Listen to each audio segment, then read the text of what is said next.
Hello guys, இன்னைக்கு அந்த video என்ன பார்க்க போறோம்னா டீப் ஹைப்போதெர்மிக் சர்க்குலேட்டரி அரெஸ்ட் அப்படின்னா என்னன்னு பார்க்கலாம்.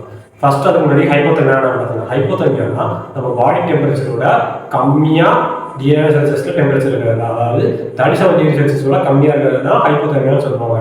இந்த ஹைப்போதெர்மியா நம்ம எதுக்காக சிபிபி யூஸ் பண்ணுறோம்னா மெட்டபாலிக் டிமாண்டையும் கம்மி பண்ணுறதுக்காகவும் ஆக்சிஜன் கன்சப்ஷனையும் கம்மி பண்ணுறதுக்காக இந்த ஹைப்போதெர்மியாவை நம்ம யூஸ் பண்ணுறோம். இந்த ஹைப்போதெர்மியா கொண்டு போகிறோம். கிளாசிஃபிகேஷன் ஆஃப் ஹைப்போதெர்மியா பார்க்கணும். கிளாசிஃபிகேஷன் ஆஃப் மொத்தம் 4 இருக்கு. Mild, moderate, deep, profound. இந்த 4 இருக்கு. Q10 எஃபெக்ட் என்னன்னு பார்க்கலாம். Q10 எஃபெக்ட் என்னன்னா 1 டிகிரி ரிடக்ஷன் பண்ணும்போது 7% ஆஃப் மெட்டபாலிக் டிமாண்ட் கம்மியாகுது. அதே மாதிரி 7 டிகிரி கம்மி பண்ணும்போது என்ன ஆகுதுன்னா 50% ஆஃப் ஆக்சிஜன் கன்சப்ஷன் பார்த்தீங்கன்னா ரொம்ப கம்மியாகுது.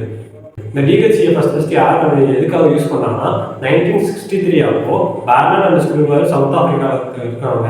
இதை யூஸ் பண்ணிங்கன்னா அப்படின்னா அசனிங் அண்ட் ஆர்ச் ஆஃப் ஆனிசம் பார்த்தீங்கன்னா ட்ரீட்மெண்ட் பண்ணியிருக்காங்க டியூரிங் சிபிவி. அப்போ இந்த டீப் ஹைப்போதெர்மிக் சர்க்குலேட்டரி அரெஸ்ட் எந்தெந்த மாதிரி சர்ஜரிக்கெலாம் யூஸ் பண்ணுவாங்க பார்த்தீங்கன்னா அயோடிக் ஆனரிசம் சர்ஜரி யூஸ் பண்ணுவாங்க, காம்ப்ளெக்ஸான கன்ஜெனிட்டல் ஹார்ட் டிசீஸ் இருக்காங்க அந்த யூஸ் பண்ணுவாங்க, பல்மனரி த்ரோம்போஎன்டெக்டோமி அந்த மாதிரி சர்ஜரிஸ் யூஸ் பண்ணுவாங்க. அதுக்கப்புறம் செரிப்ரல் ஆனிசம் இந்த மாதிரி சர்ஜரிஸ்லாம் இந்த டீப் ஹைப்போதெர்மிக் சர்க்குலேட்டரி அரெஸ்ட் யூஸ் பண்ணுவாங்க. இந்த டீப் ஹைப்போதெர்மிக் சர்க்குலேட்டரி அரெஸ்ட் எத்தனை டிகிரி கொண்டு போவாங்கன்னா பிலோ 18 டிகிரி செல்சியஸ் கொண்டு போவாங்க.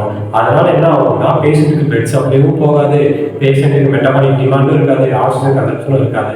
அதனால சர்ஜன் பார்த்தீங்கன்னா ஈஸியாக இந்த சர்ஜரி பண்ணி முடிக்க முடியும். அது மட்டும் இல்லாமல் பேஷண்ட்டோட ஆர்கன்ஸ் அண்ட் டிஷ்யூ செல்ஸ் எல்லாம் ப்ரிசர்வேஷனாக வச்சுக்க முடியும்.